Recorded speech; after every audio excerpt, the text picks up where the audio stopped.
నమస్తే దోస్తులు అందరికి అందరు ఎట్లు అందరు మంచిగురా పొద్దంతా ఎండగొట్టబట్టే సాయంత్రం అయితే చలి పెట్టబట్టే ఇక పొద్దంతా ఎండగొట్టి ఇక చలికాలం పోయి ఇక ఎండాకాలం రాబట్టే కదరా అనుకుంటే ఇక ఏమన్నా అంచుకు ఏమన్నా అన్న మంచుకు ఏమన్నా తిందాం రా నాయన అంటే ఇక ఏం తినబుద్ధి అయితే లేదు ఇక నోటికైతే 40 రుచులు చూపించిన కానీ ఇంకా మళ్ళీ 4 రుచులు కోరుకున్నట్టుగా ఉన్నది. మనం కోడిగుడు ఆమ్లెట్ వేస్తేనైతే అందరు ఇష్టంగా తినేటోళ్ళే ఉంటారు.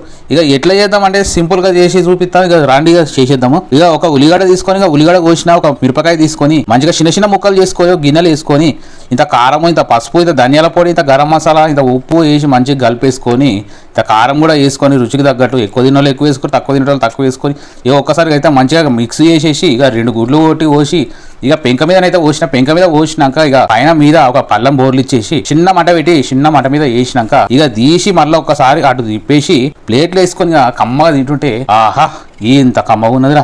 పొద్దంతా కష్టమంతా మర్చిపోయినంత హాయిగా ఉన్నది. పోతా జర లైక్ షేర్ సబ్స్క్రైబ్ కొట్టి మళ్ళీ కలుద్దాం. మీ లక్ష్మణ్.